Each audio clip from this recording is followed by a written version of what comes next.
Alright, welcome back to another episode of wiring harnesses in your hotel room. King size bed does make a nice layout here to go through this. So I had a request to kind of go over, this is a common rail harness, and maybe get a little more specific with it. I don't know how to really video getting it to this point. I mean, I probably have 4 to 6 hours in unwrapping the entire harness for this thing to be able to weed out these plugs that are needed to make as basic of a harness as you can for this thing. So I wish I had a simple way of doing it, but if you're not willing to put in that initial 4 to 6 hours, I'm more than willing to do it for you if you want to send it to me, but that's really what it takes to get it to this point. I think a lot of people are under the impression that the small plug on here is everything running out to the engine, and unfortunately on these common rails it's almost 50-50 of other sensors and things that are coming out of the big plug side other than the power and interior things. There's just a ton of stuff interwoven into everything, and just like the first harness I did a video on, I pretty much had to just completely unwrap all the wiring into the cab, and I mean that's what I need to be able to make this without cutting it. I think the only other option you could do would be to take and just chop the whole thing off here and cut out each of these sensors and then splice in new wires in between it, or replace all the plugs. But honestly, I'm not even sure where you would get some of these plugs. The older ones are easy to get your hands on. New ones, I mean, made in China, but some of these are pretty specific and I haven't ever seen them before. So it really is just a time-consuming process to get this thing out.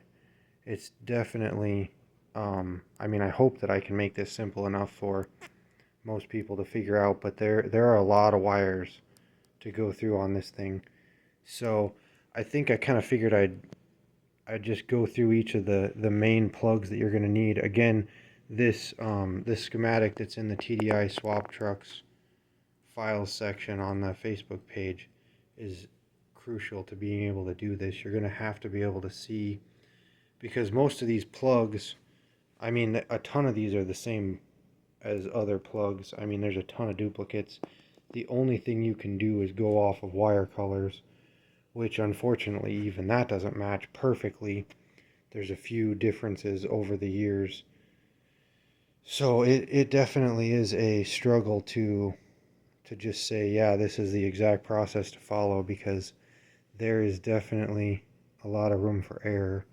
But I mean, you can basically trace each wire back to the ECU, and you can match the pin number on the ECU to the pin number on the plug, and even if the wire is a different color, it should basically get you in the right area. Obviously, labeling all these plugs when you unhook them from the car is going to be the best bet, but I don't get anything like that usually. So, and on top of that, I have to double check everything. So I've been able to do that pretty easily. But anyway, again, just going through the plugs, finding the ones you need versus the ones that you don't need, and that is half of that 4 to 6 hours, is just finding a plug, tracing out the wires to see what plug it actually is, where it's going to the ECU, what it comes out to on the schematic, and then ruling it out as something you don't need, depending on how it's getting deleted or whatever's going on. I mean, there's like your exhaust door control, your throttle valve on the intake, things like that. You're not necessarily going to know exactly which plug this is, but you're going to be able to go off of those wires, trace them back to the ECU, and find those plugs. So starting kind of at the end here, This stuff I don't really have to touch just because it's right on top of the engine there. The very end of the harness is going to have your fuel pressure sensor there, and then each of your injectors 1 through 4, as well as the glow plugs 1 through 4, all right there at the end.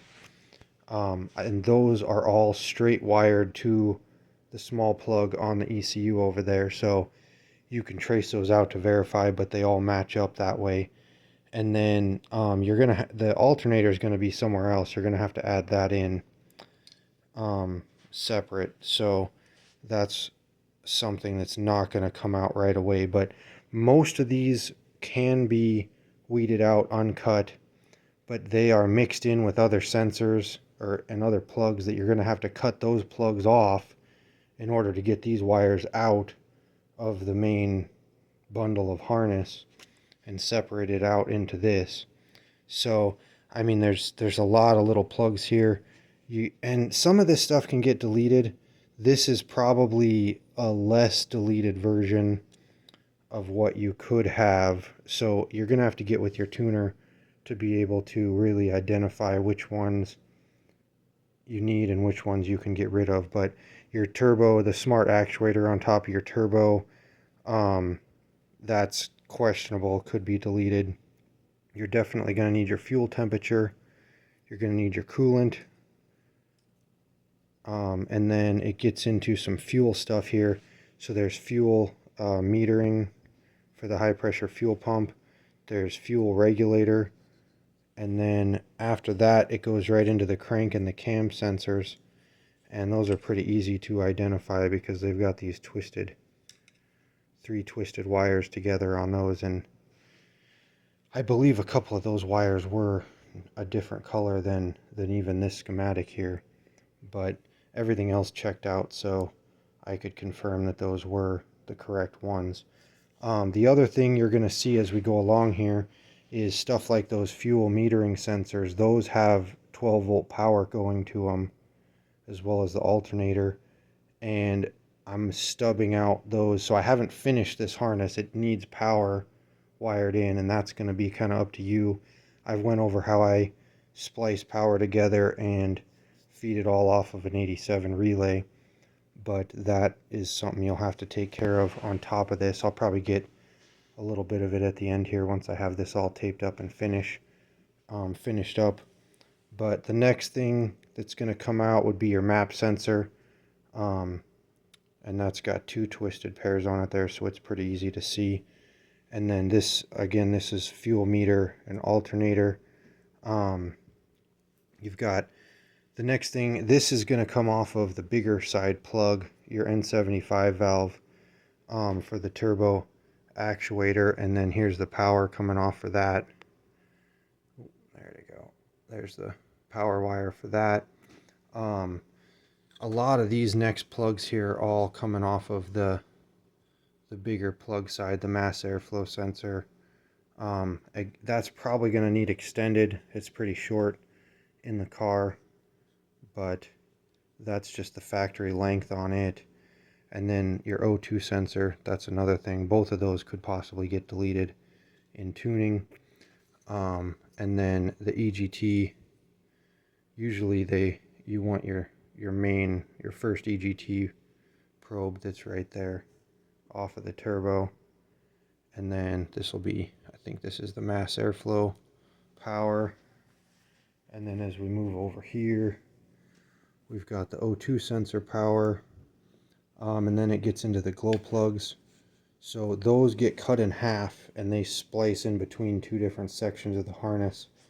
So I went ahead and ran the 4 wires out to the glow plugs and just spliced them in with 1 unit straight out there, so there's no more plugs in between.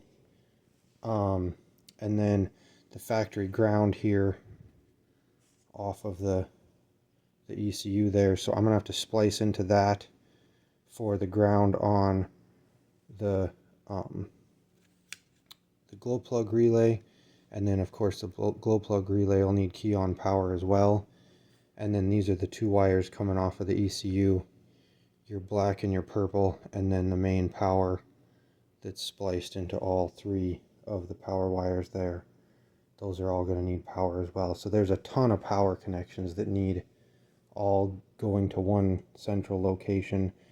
I mean, you can divide this stuff up into different fuses, however you want to do it. But all of those things stubbed out here are going to need power for this to function properly. And then, let's see, probably the last thing that's a little more complicated is the OBD port is going to have its own power and ground. And again, I just ran that straight to there. But if you have like a scan gauge or something like my ultra gauges that I use, these are going to need power, or you're going to want this to have full-time power. So I put that in a separate wire that goes straight to the battery with its own fuse. That way it keeps the memory on your OBD reader. And then the throttle pedal is probably the last thing here that it's going to come off, and you can get it a little bit longer than this, but there's quite a bit of a mess that it goes through, so I end up cutting it and splicing it about here, those 6 wires, and there's plenty of room for air there mixing those up. So yeah, it's just a ton of attention to detail and really following that schematic and following each wire through, making sure the colors don't change. And they were great about just duplicating wire colors. I don't really understand, with how many options of wire colors they had, why they would reuse a color for a completely different function. But they did it so many different times, it's kind of crazy. So it really takes starting at the ECU and running out to each sensor and verifying that it's actually a sensor wire and that it's not a power wire. But if you do that and take the time to do it, you can get this harness made yourself and make it come out pretty good. It was actually kind of interesting to see how long this harness is. It is way longer than any of the other ones I've done. But anyway, I think that's about as much detail as I could put into this. I'm going to go ahead and start getting it taped up and get the power put in, and I'll kind of go over that at the end once I've got it all finished up here. Alright, got it all taped up and looking pretty here. Just went ahead and, like I was kind of saying, got all those different power leads from all the different sensors all brought together, and almost all of them are running off of this sensor fuse here. Got that tied in, and then the ECU as well as the power relay and the glow plug module are all there running off of that other fuse. And then there's one more fuse up here for the OBD port coming out here, so that has power all the time. And yeah, then it's just got one power feed and one ignition key on wire, and then that factory ground. And I guess then the glow plug module has to have its own 50 amp fused power there to the battery. But other than that, it's just plugging in all these sensors into the engine. And then this is a pretty long harness, so I imagine if you don't run this along kind of the fender well or something, you're going to end up with quite a bit of excess. You might have to coil it up or something under the dash. I don't really know how this routes through the car. I've never had the chance to pull one out of the car, but anyway, hopefully this is a pretty good visual of what you're going to need to do. If you just look through those sensors that I labeled all of them and pointed them out for you, you should be able to knock this thing out. And then obviously you'll need the computer tuned and deleted and everything. And if you need help with that, let me know. I can definitely take care of the computer for you. So that's pretty much it though. Hopefully that's a little more detailed than my last video and kind of gives you an idea of everything you need to get going to make one of these common rails run. So thanks for watching.